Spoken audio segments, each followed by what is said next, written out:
அருட்பெரும் ஜோதி அருட்பெரும் ஜோதி தனிப்பெரும் கருணை அருட்பெரும் ஜோதி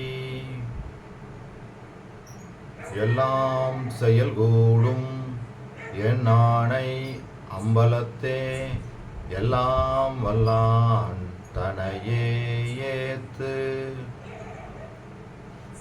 ஓம் ஸ்ரீ ராமலிங்காபயம். ஓம் ஸ்ரீ ராமலிங்காபயம். ஓம் ஸ்ரீ ராமலிங்காபயம். எல்லோருக்கும் வணக்கம். இது எனது யூடியூப் சேனலான எல்லாம் செயல்கூடும் வள்ளலார். நான் வள்ளலார் முத்து பேசுகிறேன்.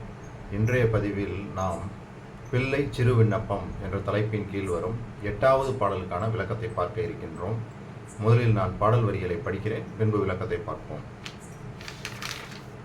அறிவிலா சிறிய பருவத்தில் தானே அருந்தலில் எனக்குள்ள வெறுப்பை பிரிவிலாது என்னுட் கலந்த நீ அரிதி.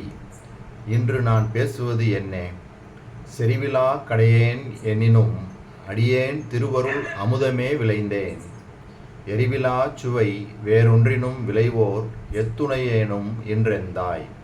இதுதான் இந்த 8வது பாடல். இதுக்கு விளக்கம்: எந்தை பெருமானே, அறிவிலா சிறுபருவத்திலே உணவு உண்பதில் விருப்பம் இல்லாமல் இருந்த எனது இயல்பை என்னுடன் பிரிவில்லாமல் கலந்திருந்த நீ அந்நாளில் நன்கு அறிவாய்.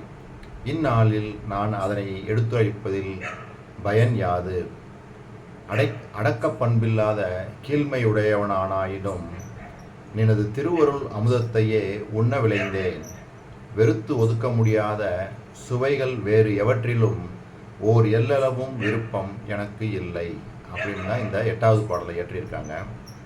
இதன் மூலமாக வள்ளல் பெருமான் என்ன சொல்ல வராங்கன்னா, ஆசையை விட்டவங்களுக்கு தான் அந்த திருவருள் அமுதம் கிடைக்கும் அப்படின்னு சொல்லி தெளிவாக சொல்கிறாங்க. சரி, இதே வள்ளல் பெருமான் 6ஆம் திருமுறையில் இன்னொரு பாடலில் எப்படி சொல்கிறாங்க பாருங்கள். அதாவது உணவு ஆசை அற்ற அந்த நிலையை விளக்கி சொல்கிறாங்க. இந்த பாடல் மூலமாக சொல்கிறாங்க: கிளைத்த இவ்வுடம்பில் ஆசை எல்லளவும் கிளைத்திலேன். பசியற உணவு திளைத்திடுந்தோறும் வெறுப்போடும் உண்டேன். அதாவது என்ன சொல்கிறாங்கன்னா, எனக்கு இந்த உடம்பின் மீது எல்லளவும் ஆசை இல்லை. பசி நீங்குவதற்காக மட்டுமே வெறுப்புடன், அதாவது உணவின் மீது ஆசை இல்லாமல் உண்டேன் அப்படின்னு சொல்லி உணவு ஆசை அந்த துறந்த அந்த நிலையை தெளிவாக அந்த பாடல் மூலமாக சொல்கிறாங்க.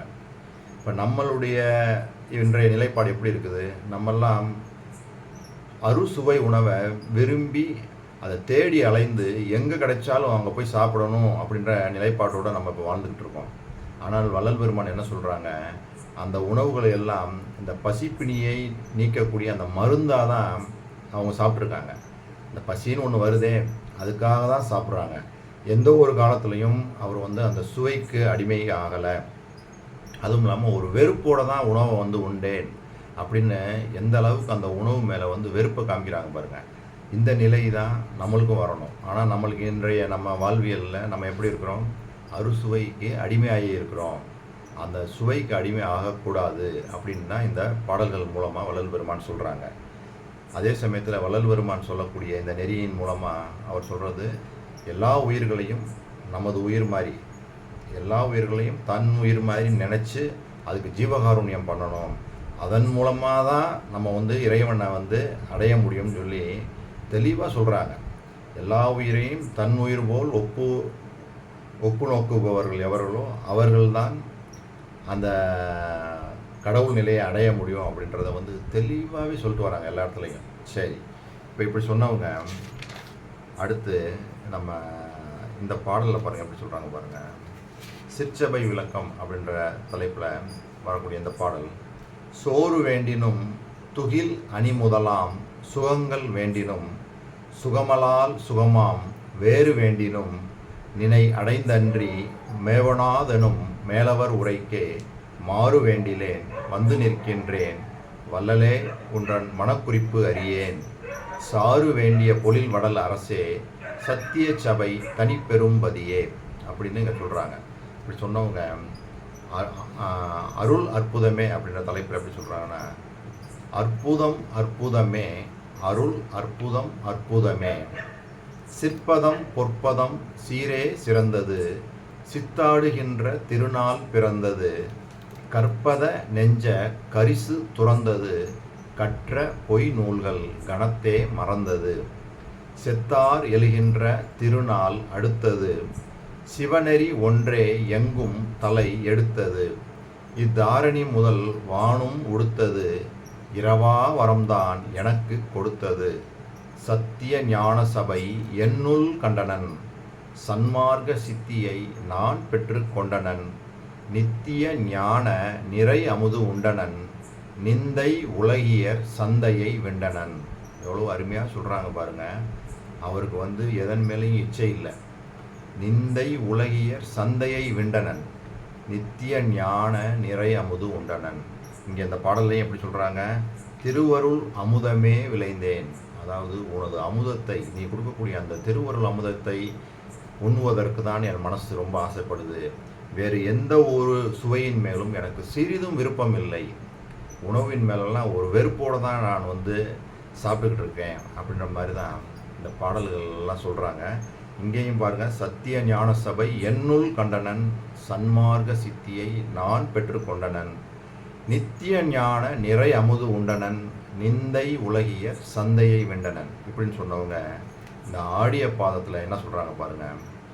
ஆடிய பாதம் மன்றாடிய பாதம், ஆடிய பாத நின்றாடிய பாதம், பாடிய வேதங்கள் தேடிய பாதம், பக்திசை பக்தர்க்கு தித்திக்கும் பாதம், நாடிய மாதவர் தேடிய பாதம், நாதாந்த நாட்டுக்கு நாயக பாதம், தீராத வல்வினை தீர்க்கின்ற பாதம், தெய்வங்கள் எல்லாம் தெரிசிக்கும் பாதம், வாரா வரவாகி வந்த பொற்பாதம், வஞ்ச மனத்தில் வசியாத பாதம், ஆரா அமுதாகி அன்னிக்கும் பாதம், அன்பருள்ளத்தே அமர்ந்து அருள் பாதம், நாராயணன் விழி நன்னிய பாதம், நான் புனை பாடல் நயந்த பொற்பாதம், அருட்பெரும் ஜோதியதாகிய பாதம், அம்மையும் அப்பனும் ஆகிய பாதம், பொருட்பெரும் போகம் புணர்த்திய பாதம், பொன்வண்ணம் ஆகிய புண்ணிய பாதம், நாரணாதியர் நாடாரும் பாதம்,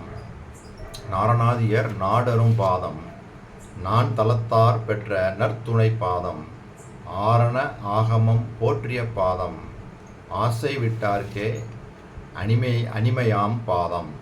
அதாவது ஆசை விட்டவங்களுக்கு தான் இந்த பாதம் கிடைக்கும் அப்படின்னு சொல்லி அருமையாக இந்த ஆடிய பாதத்தில் சொல்கிறாங்க. இந்த பிள்ளை சிறு விண்ணப்பம் இந்த 8வது பாடல்லையும் இதைத்தான் தெளிவாக சொல்லிட்டு வராங்க. அதாவது நம்ம ஆசையை விட்டுறணும். அது உணவு ஆசையாக இருந்தாலும் சரி, வேறு எந்த வகை ஆசையாக இருந்தாலும் சரி, எல்லா ஆசைகளையும் விட்டால் தான் அந்த அவர் சொல்கிறது மாதிரி அந்த திருவருள் அமுதம் அது கிடைக்கும், அதை நம்ம பெற முடியும் அப்படின்றது தெளிவாக சொல்கிறாங்க. இன்னும் கூட சிவயோக நிலை அப்படின்றதில் எப்படி சொல்கிறாங்க பாருங்கள்.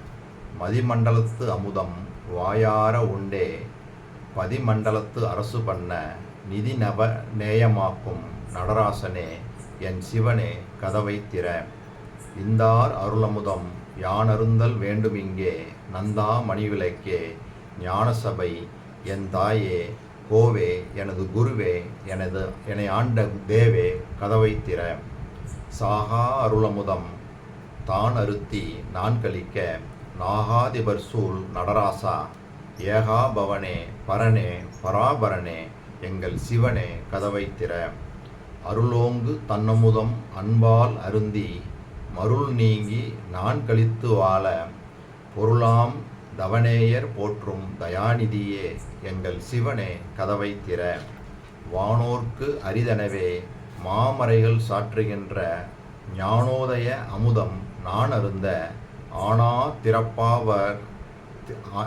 திறப்பாவலர் போற்றும் சிற்றம்பலவா சிறப்பா கதவை திற, எல்லாமும் வல்ல சித்து என்று எல்லா மறைகளும் சொல், நல்லார் அமுதமுது நான் அருந்த, நல்லார்க்கு நல்வாழ்வு அளிக்கும் நடராயா, மன்றோங்கும் செல்வா கதவை திற, ஏழ்நிலைக்கு மேற்பால் இருக்கின்ற தன்னமுதம் வாழ்நிலைக்க நான் உண்டு மாண்புறவே, கேழ்நிலைக்க ஆவா என்று என்னை உவந்து ஆண்ட திரு அம்பலவா தேவா கதவை திற.